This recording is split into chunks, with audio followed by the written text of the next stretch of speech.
ليعم الخير سويا، حبا وصلا يتجلى وبكل الود تحلى، عتق مغفرة جود من ربي عز وجل. رمضان يا رمضان sida muxaadarada ku ogeydeen waa sakaatulfitri ama sadaqatulfitri, labada magac waa la sakaatulfitri iyo sadaqatulfitri. waa mawduuc runtii aad u ballaaran maadaama sakada ama sakaatulfitridu ay ku saabsan tahay cibaado ka mid a cibaadaadka waaweyn ee laydinku waajibiyey axkaam badan ba u baahan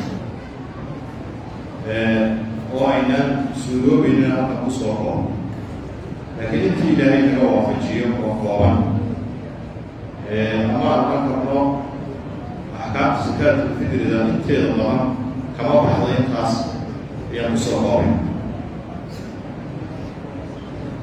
xadiis laga wariyey rasuulka calayhi salaatu wasalaam oo saxiixaynka ku jira, xadiiskaasi waxa uu sheegay 5 xukun oo ka mid ah axkaamta sakaatulfitri. waxaana la yidhahdaa wixii 5 xukun ka baxsan waa iska tafaasiil weeyaan, tafaasiil bay noqonaysa. waayo rasuulka calayhi salaatu wasalaam waxaa la siiyey jawaamiculkelim, kelmad buu odhanayaa kooban oo macno badan ku fadhida. jawaamiculkelim waa qasmi. xadiiskaasi aad buu u kooban yahay. xukunka sakaatulfitrida ama axkaamta sakaatulfitrida intii ugu waaweynayna waa lagu sheegay oo wax ka baxsan iska kooban. xadiiskaasaan ku bilaabayna. xadiiska waxaa rasuulka ka warinaya cabdillaahi ibn cumar radiallahu canhu. wuxuu yihi rasuulku wuxuu yihi cabdillaahi ibn cumar farada rasuulu llahi sala allahu calayhi wasalam sakaata alfitri saacan min tamrin أو صاعا من شعير على العبد والحر والذكر والأنثى والصغير والكبير من المسلمين. روايات ذكرت وحجرة وأمر أن تؤدى قبل خروج الناس إلى الصلاة. حديث الأسشاء وكل أيوة المعنى. فرض رسول الله رسوله واجب وحكمك كواجبين. إذا سكاتulfitri السنة معها وفرض وواجب واجبات كاملة. sida sakada kale ee sakaatulmaal la waajib ugu tahay ay sakaatulfitri la waajib ugu tahay. waayo kelimatu farada iyo waxaa isku macnaa wajaba ama awjaba. wax farqiga u dhexeeya ma jiro faradka iyo waajibka cinda aljumhuur lama. فرض واجب واسكن عليه. وحكى الإمام أبي حنيفة سيد طلبة العلم أصول الفقه من عدد الدراسية القرنية. الإمام أبي حنيفة قال صار فرض واجب. أو إذا كان فرض والعكس همسين هي مركز شيء وكوي ما دليل قدعية. سيد القرآن كهو كلام حديث متواتر. لكن واجبه marka daliilkiisu yahay daliil khabaru ahad, khabar kale saasuu isagu kala saara. laakiin culimada ama inta kale ka soo hadhay imaamkaasi waxay yiraahdeen faral iyo waajib wax farqiga u dhaxeeya ma jiro. wal fardu wal waajibu du taraadufin wa ma la nu'man ila taharuf. faral iyo waajib waa laba kelmadood oo isku macnaa wax farqiga u dhaxeeya ma jiro. imaam Suyuudi sidoo ku lahaa Kawkab Saadiq. laakiin waxa kala saari buu imaam Abu Hanifa oo yiri faralkuna waa wixii daliil qadciya ku yimaad sunna waxa weeyaan waajibkuna waa wixii ku yimaad khabar ahad ah. kulli dadka dalabatul cilmiga way garanayaan, laakiin waa isku mid weey sida raajixa. idan xadiiskan wuxuu yiri Abdullah ibn Umar rasuulku wuxuu faral yeelay idan sakaatulfitr waa faral. waa xukunka koowaad ee xadiisku uu sheegay saacan min tamrin aw saacan min sha'ir. halkaana waxa lagu sheegay sinfiyadii ama noocyadii raashinka ee waqtiga rasuulka la bixinayay.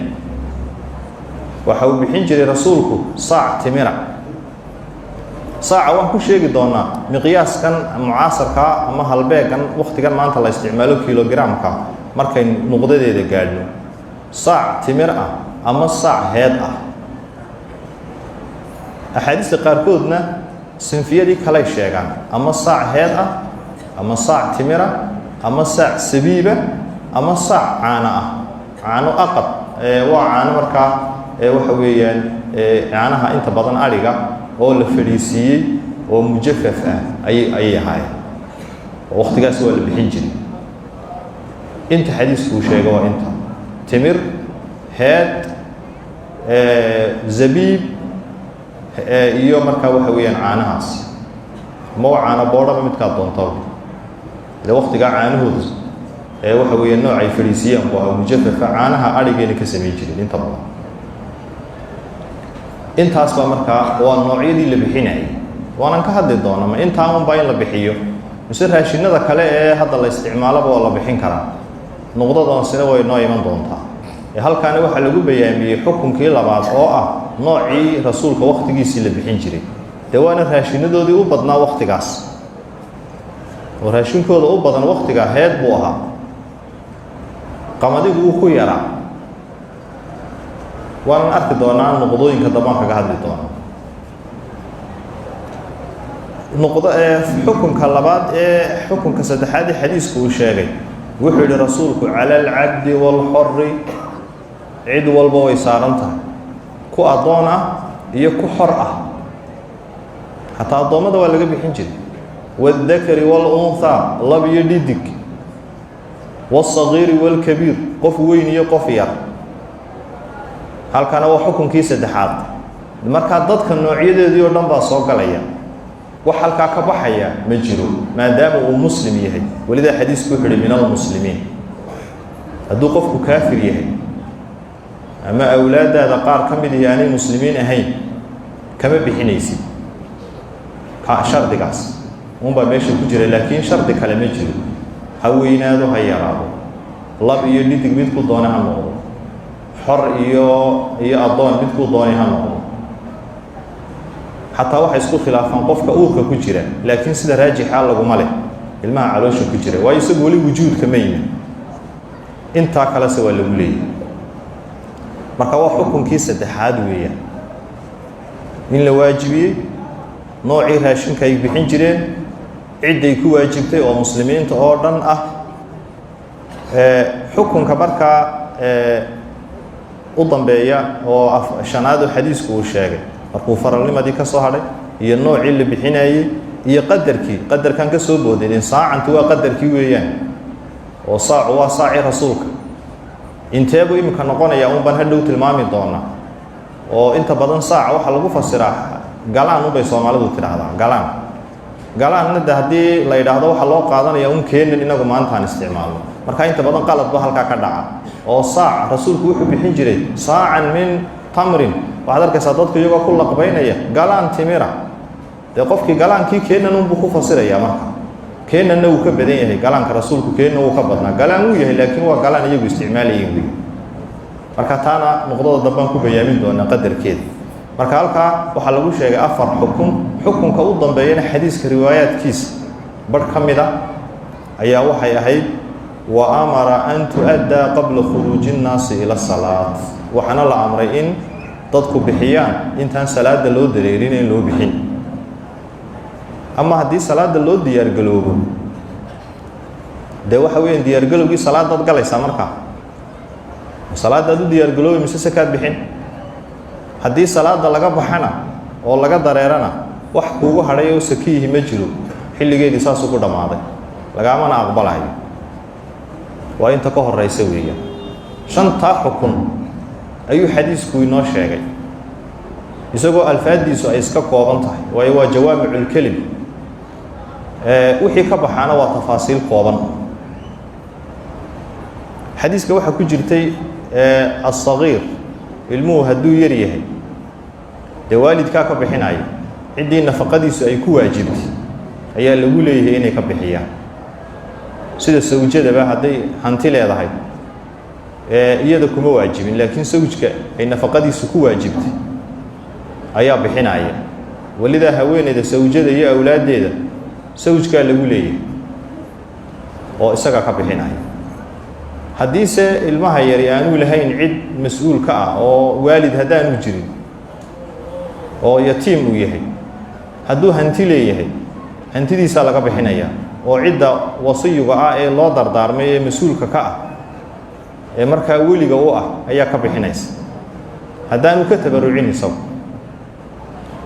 markaa nuqdada koowaad waxaan ku ogaanay xukunka sakaatulfidridu inay tahay waajibaadka ka mid ah oo aanay sunno ahayn.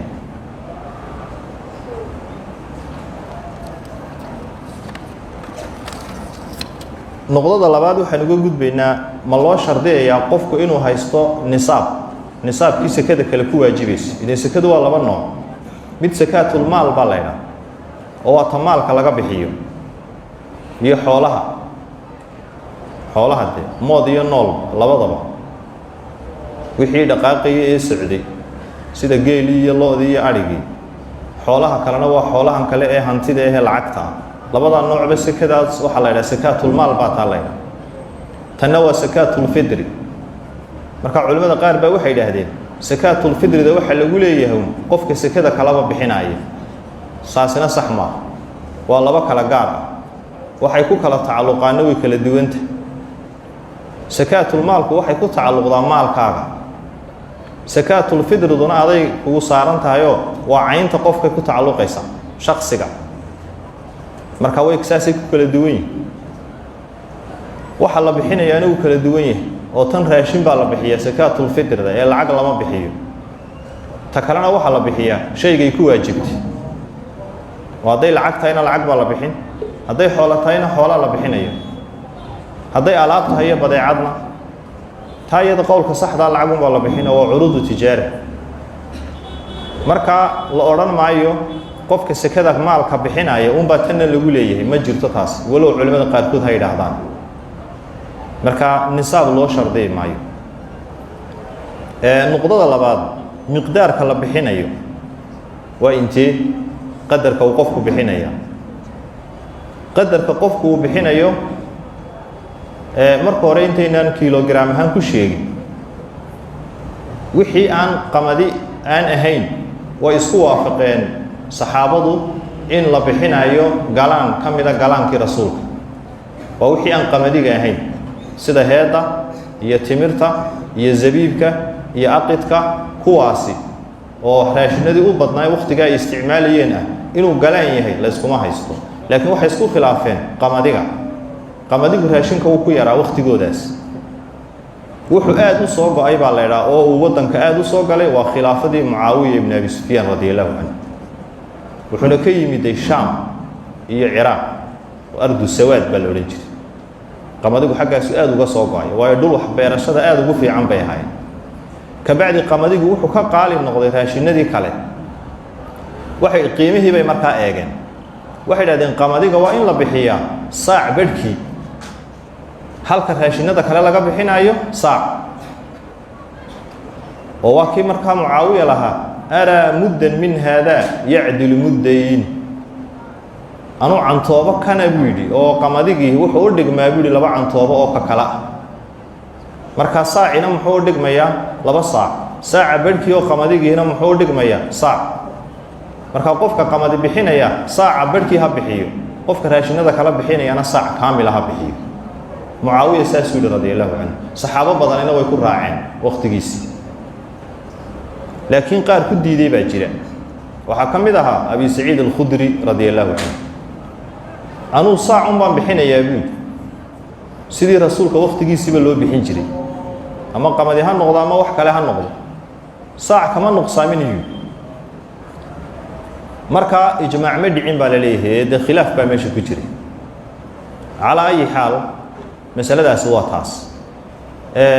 ama wixii aan qamadi ahayn waa saacun, iskumay haysan taas. idan waxaan usoo dhaadhacaynaa saaca miqdaarkiisu waa imisa wakhtigan maanta aan joogno kilogram ahaan marka loo eego.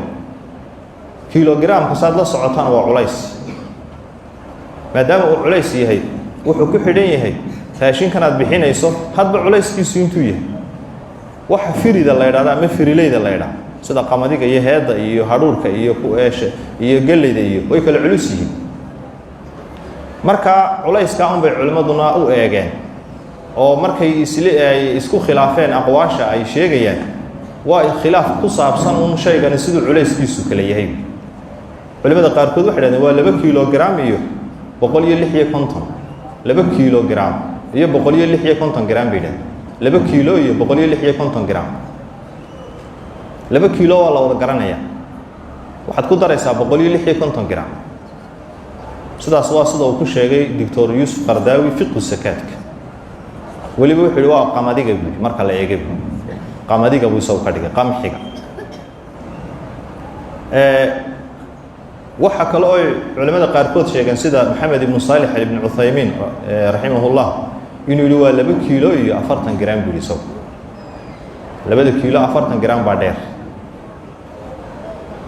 culimada qaarkood waxay sheegeen 3 kilo iyo kaamil ay sheegaan aqwaashaas oo dhan way jiraan laakiin culimada mucaasiriintii badankoodu waxay u badan yihiin 2 kilo iyo badh saas ay u badan yihiin waana qowl dhexdhexaad ahoo qolyaha 3 kilo sheegay iyo kuwa ka yareeyay ayuu u dhaxeeya 2 kilo iyo badh waa la wada garanaya waa 2500 gram weeye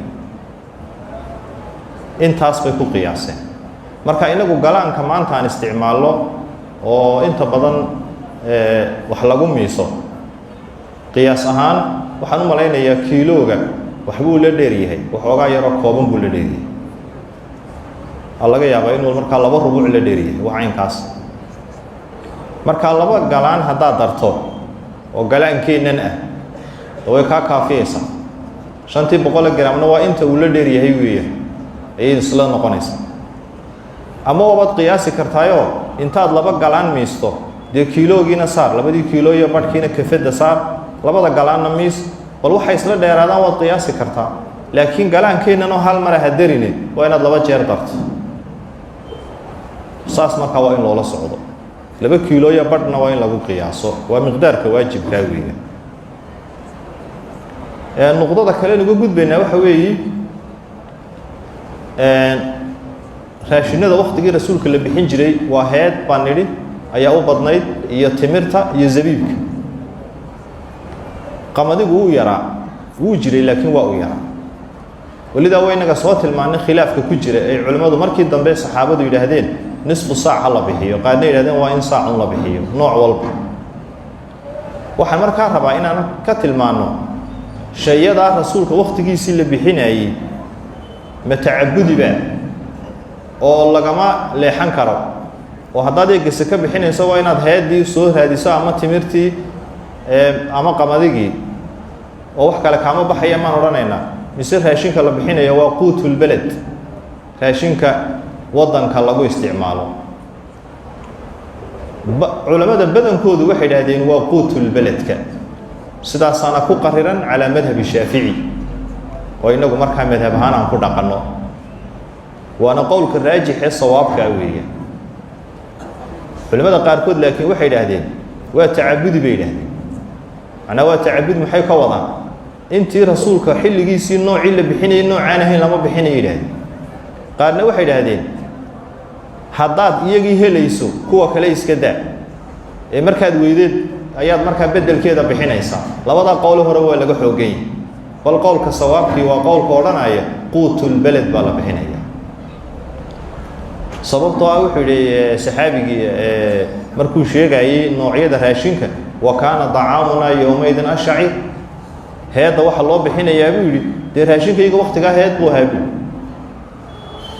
qofkana markaa xaraj in la geliyo ma aha shareecaddeeduna xarajka way rafcisay xikam bayna ku dhisanta xikmadaha waan sheegi doonaa sakaatulfitrida waxaa ka mid ah in dadka masaakiinta laga fadhiisiiyo wareega ay wareegayaan maalinta ciidda iyo habeenkeeda idan haddii markaa maanta la siiyo raashin aanay isticmaalin inta badan hadhuudh oo kale iminka haddaad siiso lagama yaabo inuu markaa waxa weeye wax nafci badan uu ka helo laakiin raashinka loo badan yahay maanta waa baalka ursiga la dhaa ama bariiska la dhaa kaas weyn raashinkeena hadda u badani idan kaasaa quutul balad ah kaa in lagu bixiyaa markaa fadli badan banaan culimada badankooduna saasay qaatay markaa nuqdadaasina waa nuqdada waqtiga la bixinaayo waqtiga la bixinayo waxa loo kala saaraa waqtul wujuub iyo waqtul jawaas waqti way waajibtaa waaba xilligay waajibtay baa la oranaya walida culimadu waa ku wadaada waqtul wujuubka ka hor qofka hadduu dhinto laguma leh zakaatul fitri waqtul wujuubku waa goorma waqtul wujuubku waa marka cadceedu ay dhacdo maalinta Ramadaan u dambaysa tusaale ahaan maanta kale haday Ramadaan u dambayso markay cadceedu dhacdo ay godka gasho waqtul wujuub baa leeyahay waa xilliga marka ay waajibtay la bixinaya xilliga ka hor qofkii marka dhinta laguma leh zakaatul fitri sababta waqtul wujuubki ma soo gaadhin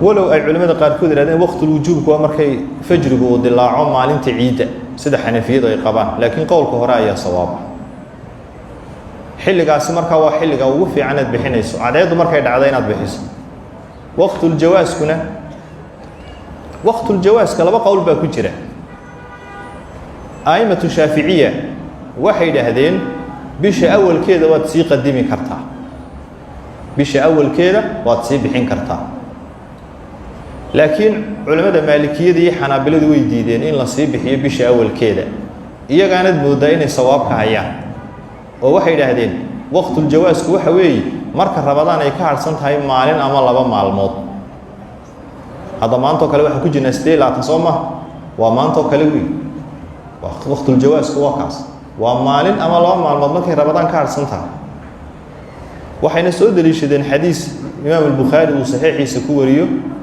oo laga wariyay Abdullah ibn Umar inuu yiri kaanu yu'tuunaha qabla al-fitr bi yawmin aw yawmayn waxay bixin jireen intaan la ciidin maalin ama laba maalmood ka hor waxay ahaayeen taasi damiirku uu noqonaya waa saxaabada saad mustalah al-hadiis ku soo qaadateen saxaabigu hadduu yiraahdo saxaabadu waxa ay sameeyeen jireen waqtigii rasuulka waa marfuuc hadiiskaas xaqa xukunka waa marfuucan hukman waa sidii isagoo yiri rasuulku wuxuu na amray inaan bixino maalin ama laba maalmood ka hor marka qowlkaas sawaab ah yaan laga hormarinin oo Ramadaan bilowgeeda yaan la sii bixin ee waa in la bixiyo markay maalin ama laba maalmood ka harsan tahay haddaanad la sugaynin xilliga wujuubka oo ah markay cadceedu dhacdo marka haddaad isleedahay qofkii qaadanayay hore uma helays maalin ama laba maalmood sii qadib haddii se qofkii ku diyaarsan yahay aad siinaysid la sug cadceeda dhicitaankeeda markay cadceedu dhacdo habeenimada bixi si waqtiga wujuubkii aad u bixiso taasi marka xadiiska rasuulku uu ka hadlay wuxuu yiri rasuulku kaleey salaam ee qofka bixiya salaada ka hor fahiya sadaqatun maqbuula wa sadaqad la aqbalay marka waa saka la aqbalay haddii kale qofku uu bixiyo bacda salaad fahiya sadaqatun min as-sadaqat sadaqooyinkii kale noqonaysa zakaatul fitri ma noqonayso way xilligeedu uu baxay muuqalaynaya laakiin qof khilaaf ba ku jira culimada qaarkood uu qalaynaya bay yiraahdeen uu qalaynaya maxay ka wadaan dawaa inuu bixiyo saasa loola jeeda oo ma oran karo mar hadduu waqtigii dhaafay de waxay ugu filan tahay ma jireen iska dhaaf may wad bixinaysaa waayo waa xaq lagu leeyahay laakiin sakaahankaaga ma gudayso dambigiina waa lagu leeyahay haddaad adigu camdan iyo ukas aad sidaa u samaysay dambigii lagama qaadayo ilaa de toobada ilaa aad toobad keenta mooyaan toobaduna waa maftuux laakiin waad bixinaysaa oo ma ceshanaysid oo ma odhanaysid waqtigii uu dhacay ee waxa weeyaan saasan ku daysanaya bal waa maalkaaga waa inaad ka bixiso sadaqad bay noqon caadiya marka sadaqad bay noqon tahay aan loo qaadin wax dambi kuma saarna ma uu ku saaran yahay dambi isma tacaarudayaan shaygu inaad sadaqad la baxdiyo iyo inaad aatimto dambaabti way xilligeedii waad dib baad uga riday saka waajib kugu aana way ahayd marka dambigi waa ku saaran yahay waa inaad ilaahay uga toobad keento sadaqad ahaanna way u baxaysaa waxa marka xikmadeeda ay ka hadlaan culimadu oo laba nuqdoon baa inoo harsan ku soo khatimayno mawduuca xikmada zakaatul fitrida sharcigu ka leeyahay xikmada xadiiska rasuulka sheegay kaleey salaatu wasalaam wuxuu rasuulku waa tuhratun lis-saa'imi min ar-rafathi wal-lagwi wa du'matan lil-masaakiin saasa xadiiska ku soo wuxuu rasuulku kaleey salaam qofka sooman way dahiraysaa oo waxay ka dahiraysaa laqwiga wixii la odhanayay laqwigu waa hadalka maalayacniga ee kaa dhacaa bisha ramadaan laqwi baa la yidhaha والرفث رفثka waa tan muxaadaradii hore kaga hadalay waxaa lagu magacaabaa rafadka jimaaca waa la yidhaha uu qofku sawjadiisa u galmoodo rafadka waxaa kaloo la yidhaahdaa alkalaamu alfaaxish hadallada xunxun ee qofku uu bisha ramadaan ku hadlo isagoo sooma ta markaa loo jeedaa iminka waa teed ma jimaaci baa loola jeeda hadduu sameeyo uu sakaatulfidridii la baxo way ka dahiraysaa maa loo jeeda maya taasu xukun gaaray leedahay iminka rafadka halkan waxaa loola jeedaa allagwu min alkalaam hadalka kiisa faaxishkaan weeye arafatu takallum waa kaas weeye marka waxyaalihii dhacdhaca ahaan unbaa hadda guud ahaan loo jeedaa ee bisha ramadaan kaa dhacayay way kaa dahiraysaa qofka masaakiintana ducmay u tahay oo daway markaa way quudanayaan oo waxay kaga joogayaan inay dadka wax weydiistaan maalin la wada faraxsan yahay oo muslimiinta oo dhan faraxsan yihiin inay iyagii dadka wax weydiistaan bay kaga joogsanayaan xikmadda laga leeyahayna markaa waa taas weeye nuqdada u dambayseen muxaadarada kusoo khatimayna waxa weeyaan yaa la siinayaa sakaatulfidrida cidda la siinaya waayo cidda la siinayaa waxay isku waafaqeen culammadu inay yihiin fuqarada muslimiinta fuqaraa'u lmuslimiin muslimiinta kuwooga faqiirka ah culimada qaarkoodna waxay dhahdeen mayne sekada maalka halka la marinayo baa la marinaya oo 8 nooc oo dhan waa loo qaybinayaa bay dhahdeen